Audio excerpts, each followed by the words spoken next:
In today's video, we're diving into a mysterious and emotional story about Gene Hackman, a Hollywood legend who chose to spend his final days in silence alongside the woman he loved, Betsy Arakawa. But behind his passing, was it a true love story or a tale of obsessive control? This story isn't just about love. It's a mysterious journey filled with unanswered questions. Was it a mutual decision or a carefully calculated choice? Join us as we uncover the untold truths behind this story. If you found this story intriguing and emotional, don't forget to hit the like button and share this video with your friends and family to uncover the hidden mysteries behind Gene Hackman and Betsy Arakawa's story. Make sure to subscribe to the channel and turn on notifications so you don't miss our upcoming videos. Drop your thoughts in the comments below. We'd love to hear what you think about this story.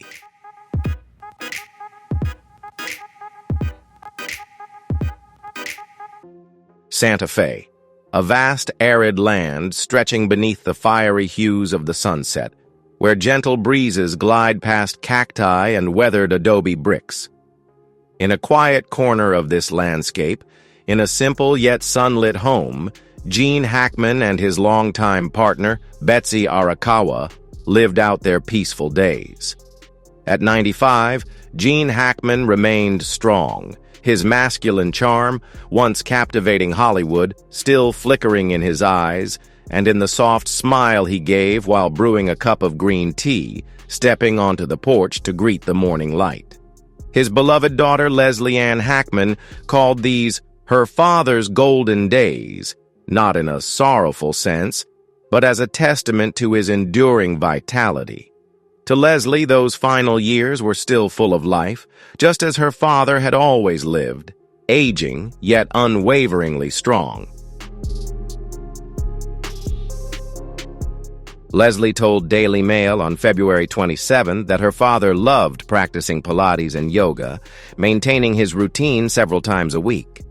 Remarkably, at 95, Gene Hackman still upheld his daily exercise habits. His neatly rolled dark blue yoga mat, resting in the corner of the living room beside a silver Pilates ball, stood as quiet reminders of his peaceful morning rituals.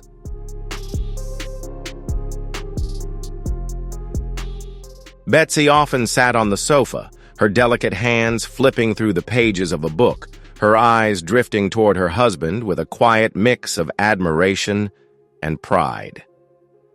Gene and Betsy's love story began in the 1980s after Gene Hackman had gone through a failed marriage with Faye Malt and found solace in Betsy Arakawa, a graceful and refined classical pianist. Their relationship didn't unfold with fanfare. No grand gestures or red carpets, just endless conversations, and Betsy watching silently from the sidelines as Gene remained immersed in his final film projects. They later chose Santa Fe as their retreat. They had a wonderful marriage, and I have to give credit to Betsy for keeping him alive, Leslie said, unable to hide her emotions as she spoke about her stepmother, the woman who entered Gene's life with unwavering devotion and patience.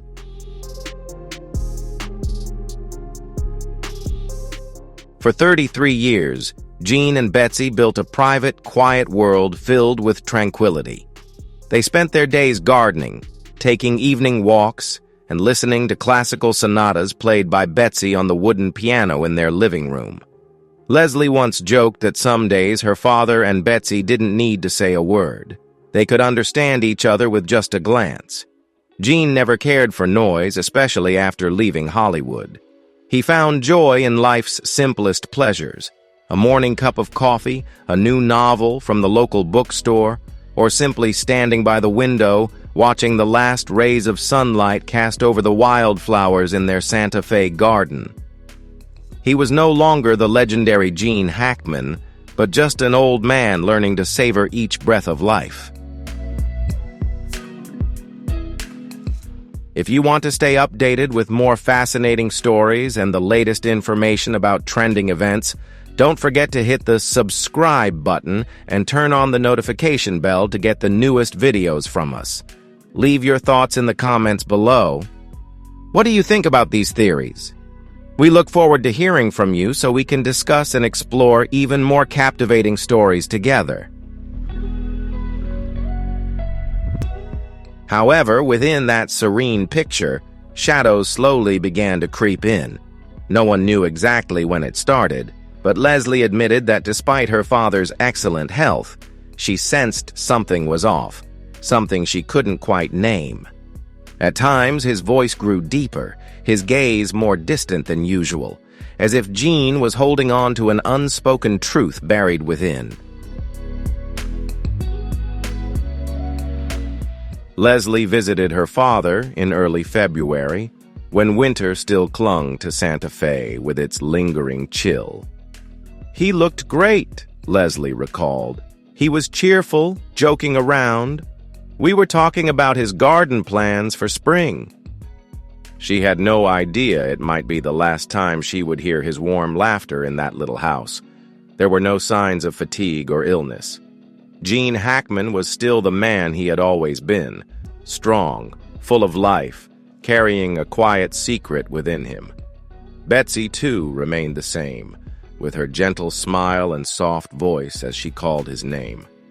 They were like two old sparrows leaning into each other, sharing their final warmth as the day quietly faded. When news about Gene and Betsy's past surfaced, Leslie could hardly believe her ears. It all felt too sudden, too unreal. She had always believed that her father, strong, resilient, and unwaveringly optimistic, would have another decade ahead of him. And Betsy, the woman who had stood by his side like a shadow, how could she have vanished so abruptly? I'm grateful to her for that, and I'm deeply saddened by her passing, Leslie said briefly to the media, her words carrying the weight of lingering sorrow, the grief of a daughter who lost not only the father she had admired as a hero, but also the woman who had cared for him for over 3 decades. Outside the window, the last rays of Santa Fe's winter slowly faded. The silhouette of Gene Hackman, the man who once shook Hollywood, was now only a collection of unfinished stories and unspoken secrets, quietly slipping into the approaching darkness. And somewhere in the gentle evening breeze, the soft melodies of a piano still lingered, the final love song of Gene and Betsy, echoing in the heart of Santa Fe. February 26 began like any other day in Santa Fe, a crisp, dry morning with a sky as clear as glass and the first rays of sunlight filtering through the sparse trees in front of quiet estates. No one could have guessed that behind the closed doors of house number 34, where Gene Hackman and Betsy Arakawa lived, a strange mystery was waiting to be uncovered. Local police received a call from a family acquaintance who had been trying to reach the Hackman couple for nearly a week with no response. Even Leslie Hackman, Gene's daughter, had been unable to contact her father and stepmother. She sensed something was wrong, but never imagined the worst. When the first officer stepped onto the porch, the crunch of gravel beneath his boots, he immediately felt an eerie stillness. Every corner of this home had witnessed 3 decades of love. Every tree and shrub had been carefully tended to by Gene and Betsy. But that morning, something felt different, empty, cold, as if time itself had stopped.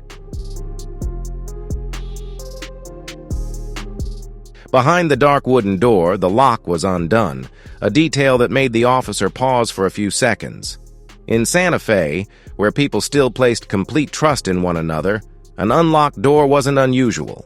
But for Gene Hackman, a man known for his caution, it was out of character. As the door swung open, the first thing that greeted him wasn't the familiar scent of food or Betsy's perfume, but a heavy, lingering air. It carried the scent of aged wood, the dampness of a house sealed shut for too long, and something else. Subtle, indescribable, yet hauntingly familiar. In the dim light filtering through the curtains, Gene Hackman and Betsy Arakawa lay side by side on the deep brown sofa in the living room. Betsy's head rested gently on Gene's shoulder, as if they had simply drifted off after an afternoon of reading or talking about their garden. At their feet, their small dog, their loyal companion for years, was curled up, its head resting on Gene's hand, eyes half closed. There were no signs of struggle, no injuries, no evidence of an argument, no chaos, just an eerie stillness, as if the room itself were a painting capturing the final moments of a perfect afternoon. On the coffee table beside the sofa, an open bottle of prescription pills sat undisturbed. The way it was placed, not in haste, not in disarray, felt like a small piece of a puzzle slowly coming into focus. Betsy had been taking mild sedatives for years to manage her chronic insomnia, especially after entering her 70s. Gene often joked with friends that he would fall asleep early while Betsy would struggle for an hour before finally drifting off. However, Leslie insisted that there was never any indication that Betsy's condition was severe enough to lead to a tragedy. The strangest part was the unsettling distortion of time. Police couldn't immediately determine when the couple had passed. Was it a day ago, 2 days, or even longer? Inside that house, time seemed warped, stretched, leaving no clear trace. The teacups left on the kitchen counter were dry, yet showed no signs of mold. The clock on the wall had stopped at some unknown moment, its minute hand frozen at 3. When the forensic team arrived, they could only form vague initial theories. There were no signs of outside interference, no break-in, no violence, nothing disturbed. Yet no one dared to call this a typical case. A heavy silence filled the house, suffocating in its stillness, as if the very walls held whispered secrets they refused to reveal. When Leslie Hackman received the news, she rushed to Santa Fe. She couldn't believe what the police described over the phone. The father she had always known as strong and resilient now lying motionless beside the woman he loved, on the very sofa where they had spent countless hours talking about books, old films, and memories only they shared. Police deemed it a suspicious case, yet they couldn't explain what truly happened behind those closed doors. Was it an accident, a silent pact, or simply the universe aligning at the right moment, allowing two weary souls to find peace after a long and exhausting journey?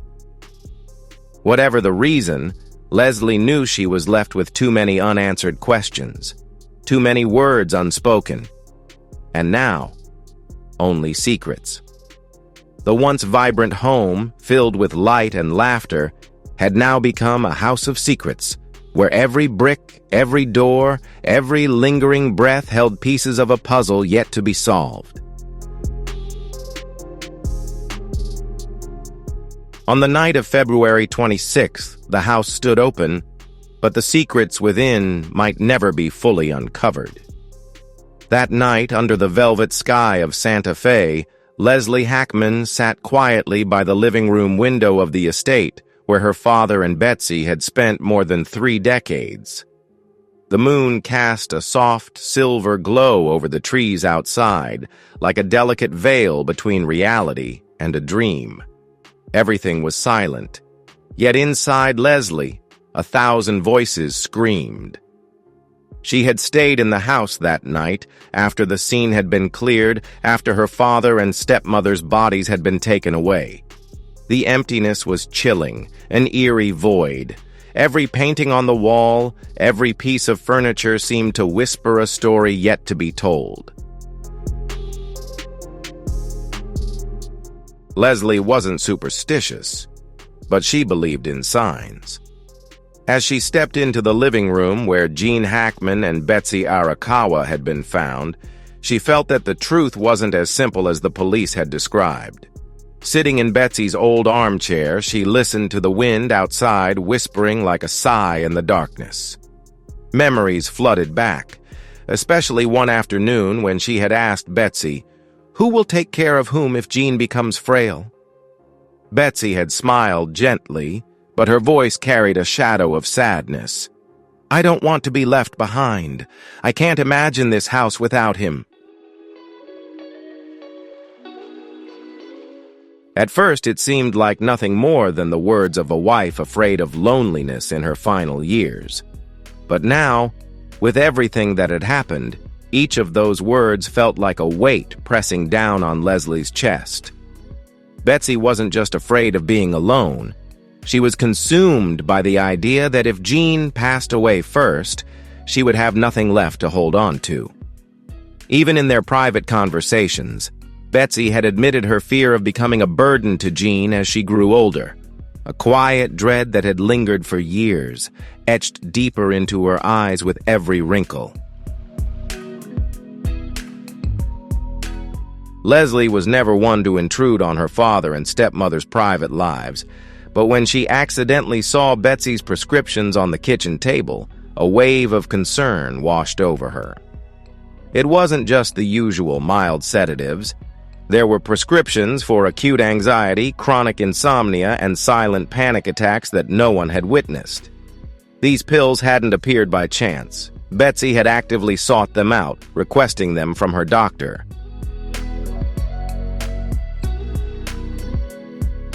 She was always gentle, meticulous, always smiling in front of others. But now, sitting in this empty house, Leslie was no longer sure. Had their overwhelming silence concealed a secret, one meant only for the two of them? Old rumors suddenly resurfaced in Leslie's mind. Back in the 90s, when Gene first expressed his desire to leave Hollywood and live a simple life with Betsy, she had once said something that her closest friends never forgot. "If one of us goes, the other will follow." At the time, no one thought much of it. They assumed it was just a romantic notion, till death do us part. But now, sitting in the cold, empty house, Leslie couldn't help but piece the fragments together.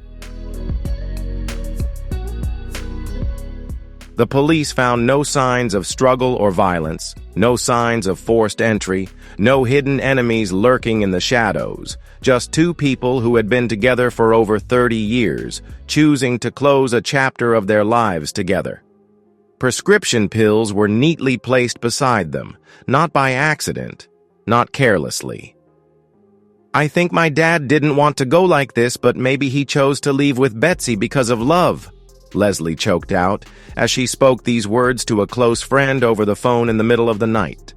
She didn't cry, but her voice trembled as if standing on the edge of despair.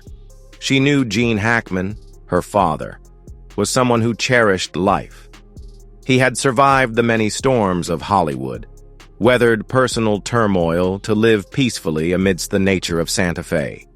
But she also knew that Gene had never let Betsy down, and if Betsy had truly pleaded or even just shown the faintest hint of fear in her eyes, Gene would not have refused.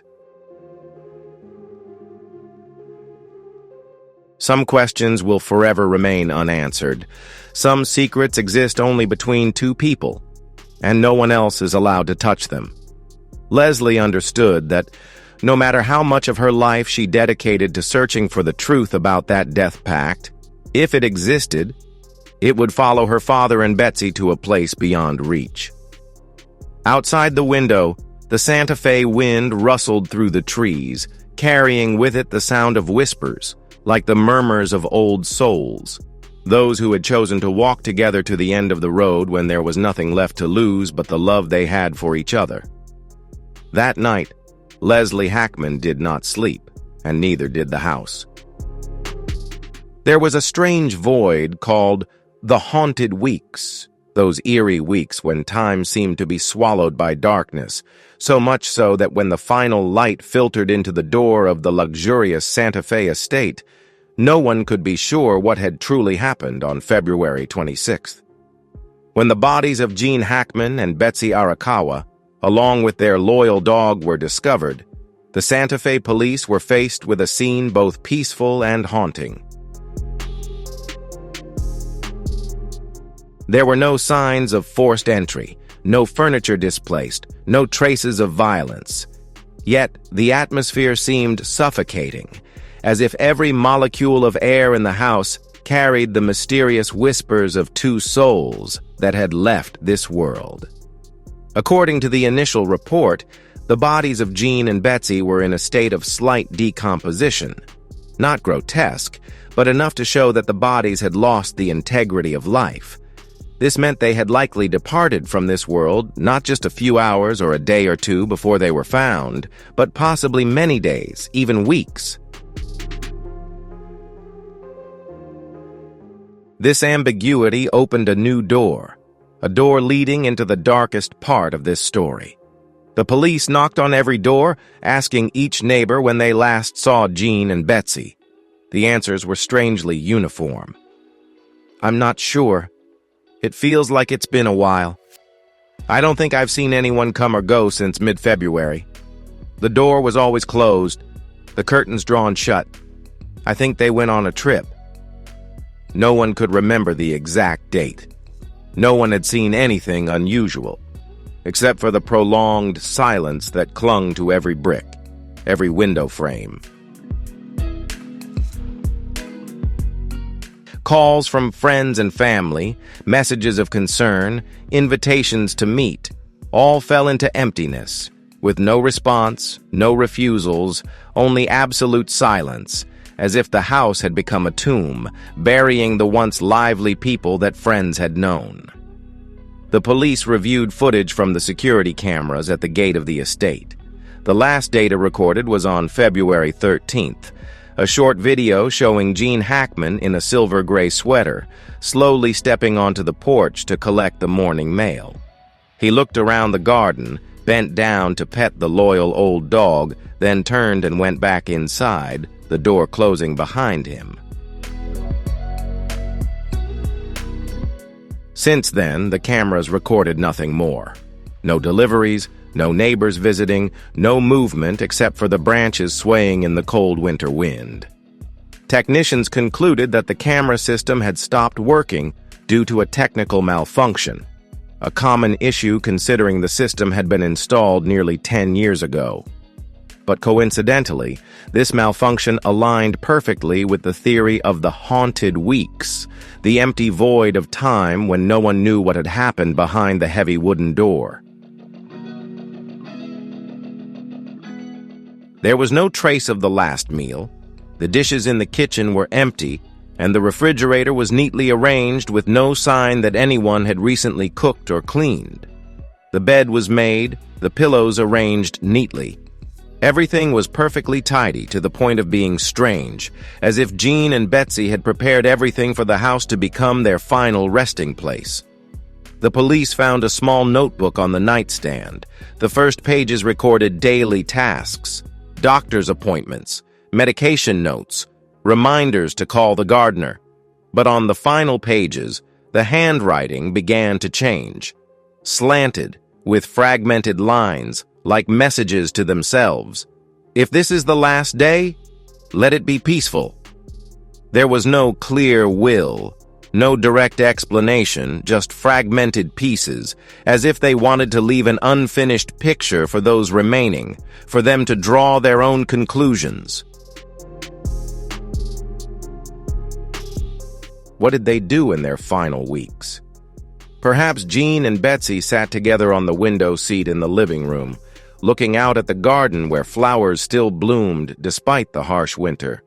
Maybe they played the classical pieces they both loved, those melancholy sonatas by Chan, or the gentle piano melodies Betsy had played when she was young. Perhaps they simply sat in silence, hand in hand, needing no more words, for after more than 30 years together, Words were no longer necessary. And maybe, together, they made the final decision. Not loudly, not fearfully, just two people who had completed their journey, choosing to leave together, closing the door on their lives in the house that had been their home. The police would never know the exact day they passed away. Only they knew what really happened behind the door of the Santa Fe estate. But what Leslie Hackman felt as she stood in the empty house was an elusive presence, as if the shadows of Gene and Betsy were still there, quietly watching, smiling at their daughter standing in the midst of the unfinished picture they had left behind. The mystery of those haunted weeks, those ethereal weeks, would forever remain a story belonging only to the two elderly souls who had chosen to walk together to the end of the road. From the moment Leslie Hackman stepped through the door of the Santa Fe estate, where her father, the legend Gene Hackman, and Betsy Arakawa were discovered, a strange feeling clung to her. Sadness, of course, but beneath the layers of sorrow, there was a small voice constantly whispering in her ear, "Something's not right." At first, she dismissed the thought. Betsy had been with Gene for over 3 decades, caring for him, worrying for him, loving him in ways Leslie couldn't. But the longer she looked at the eerily quiet house, the scattered pill bottles on the nightstand, the prescriptions Betsy had kept separately, the more her doubts grew.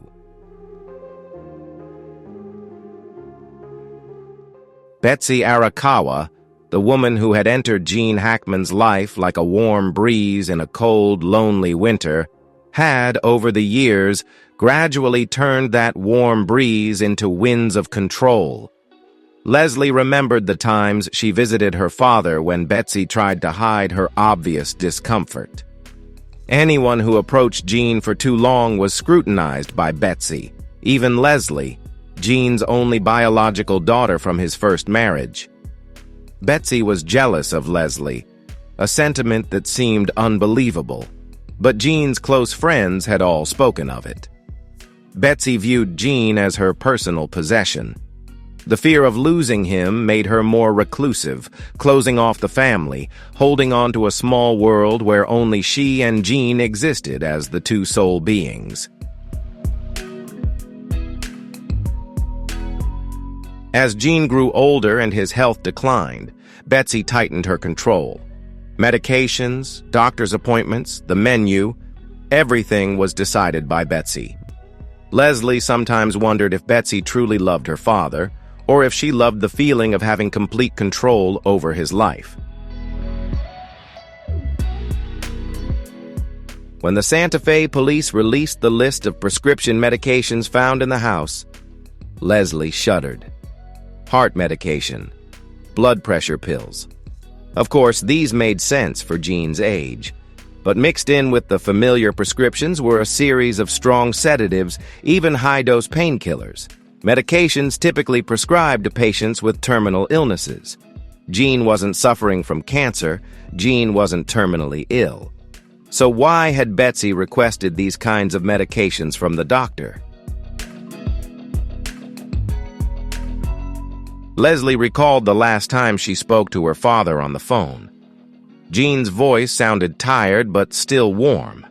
He talked about the small vegetable garden that Betsy was tending, about an old movie they had just rewatched. There was no sign of despair, no mention of ending his life. So who made the decision? Who made?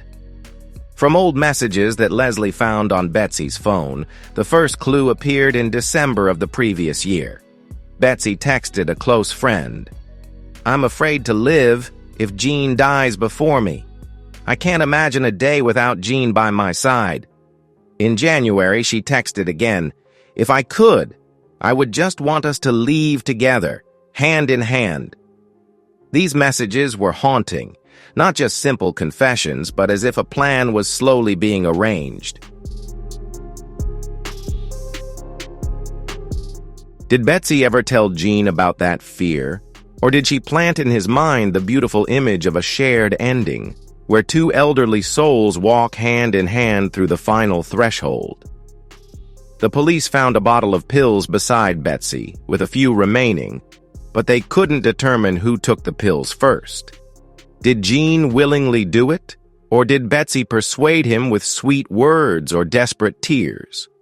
Or worse, had Betsy slipped the pills into the tea, into the warm soup she made every night, so that Gene never realized that each sip, each bite, brought him closer to the death that had already been arranged? Leslie flipped through her memories. Times when Betsy held Gene's hand in front of others, when she carefully adjusted his scarf, the way she looked at him as if he were her entire world. But now, everything seemed clouded. Could it have been deep love, or a sweet manipulation that had lasted for 30 years? Leslie didn't know, and in truth, she might not even want to know. What Leslie did know was that without Betsy, Gene wouldn't have lived in peace during his final years. Betsy loved Gene in her own way, a love that was obsessive and possessive, but it was that very love that ensured Gene was cared for with every meal, every nap. Yet at the same time, Leslie couldn't shake the fear that it was that same love that ended Gene's life. How much did Betsy love Gene, enough to care for him until the very end, or enough to decide how he would leave?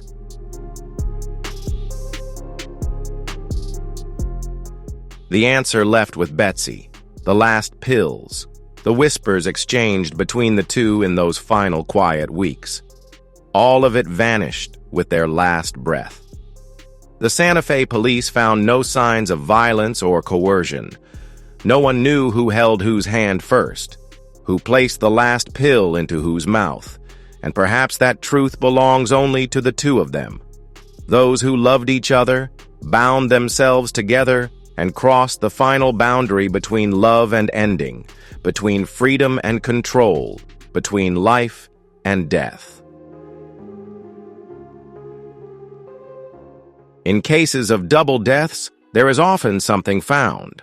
A handwritten note, a few text messages, or at least some signs leading up to it. But here, there was nothing. No letter from Gene, the man who had spent his life playing strong, intelligent, and resilient characters on screen. No explanation from Betsy, the woman who always appeared gentle but carried fears no one could see. They left in complete silence. What remained were only the silent pills, a few empty pill bottles, some sleeping pills scattered on the table, a few empty glasses by the bed. The police had hoped to find something, like security cameras, diaries, messages, emails, but the front door camera had stopped working since mid-February.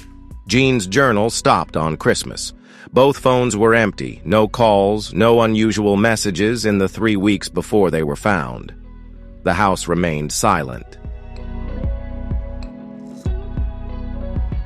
The preliminary conclusion from the Santa Fe police suggests that this was likely a consensual death, based on the evidence and medical records they had reviewed. There were no signs of Gene Hackman resisting, no signs of a struggle. But who can say Gene was fully aware? With the amount of sedatives Betsy had, it wouldn't have been hard for her to keep Gene in a semi-conscious state. Enough for him not to resist, but not necessarily in a state of consent. And what about Betsy? Was she the one who took the first pill?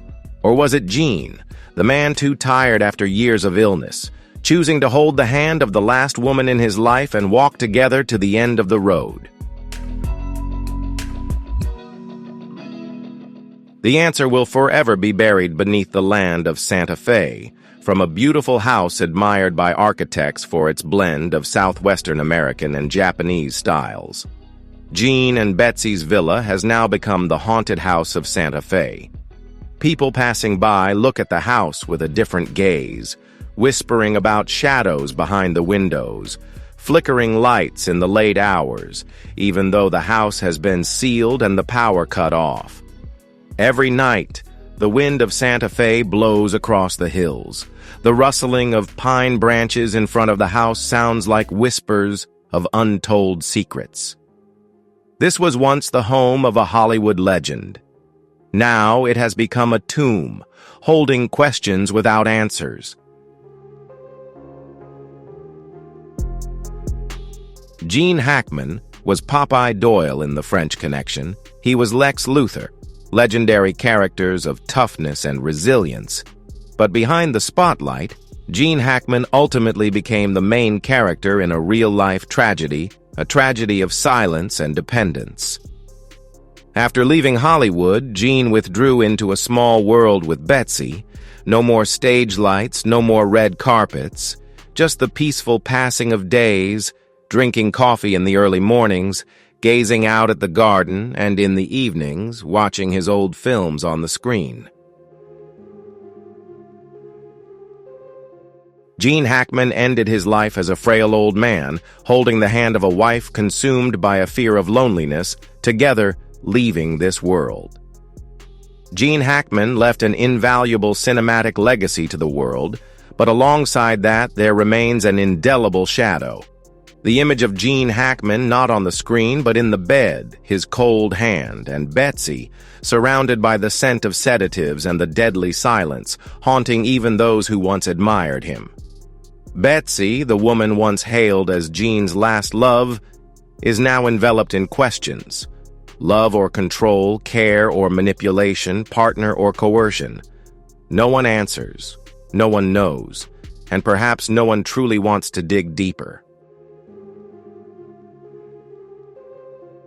After the police made their preliminary conclusion, Leslie Hackman left Santa Fe.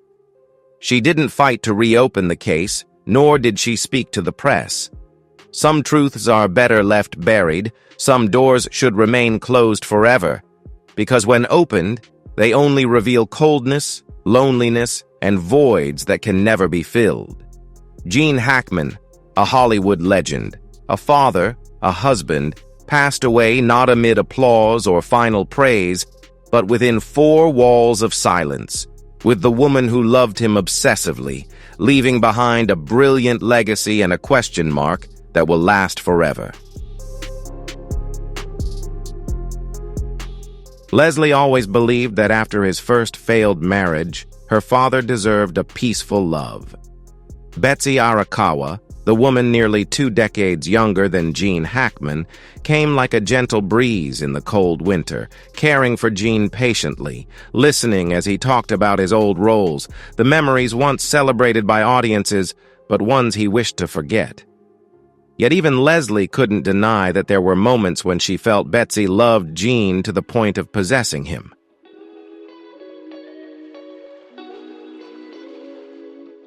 The unanswered messages when Leslie called her father, the visits where Betsy's eyes couldn't hide a hint of suspicion.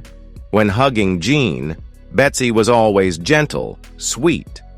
But Leslie knew that sometimes the sweet control was more suffocating than any command. After the police had cleared the scene, Leslie finally dared to enter her parents' bedroom. Everything was nearly intact, but it was precisely this intactness that made her shiver.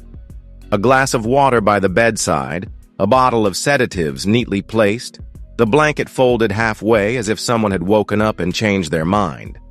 There were no signs of a struggle, no screams or signs of fear, only silence. The terrifying silence of 2 people waiting to leave together. Leslie couldn't stop wondering whether Gene Hackman, her father, had truly consented, or if Betsy, terrified of losing him, had taken his hand and dragged both of them into the abyss. Betsy loved Gene, no one could deny that. But how much did she love him? Loved him to the point of being afraid to live without him, to the point of choosing death for both, believing it was the only way to keep Gene forever? To forgive or seek the truth? The police called it a mutual death agreement. But was that consent really fair? Leslie knew that there were couples who had spent their lives together, sharing everything, and in the end, chose to go together. But usually, there would be a farewell letter, explanations to comfort the children and grandchildren, easing the pain for those left behind. Gene Hackman left nothing, nor did Betsy, only the pills and two cold bodies lying next to each other. What could Leslie do? Reopen the case, force the police to investigate further when she knew it wouldn't change the outcome, or close everything with a prayer, praying for her parents to rest in peace, leaving the secrets behind the Santa Fe door forever. Before the empty house where her parents once lived, Leslie whispered a prayer, not for justice, not to uncover the final truth, but for forgiveness. Forgiveness for the stepmother who loved her father too much. Forgiveness for the father who silently accepted or gave up.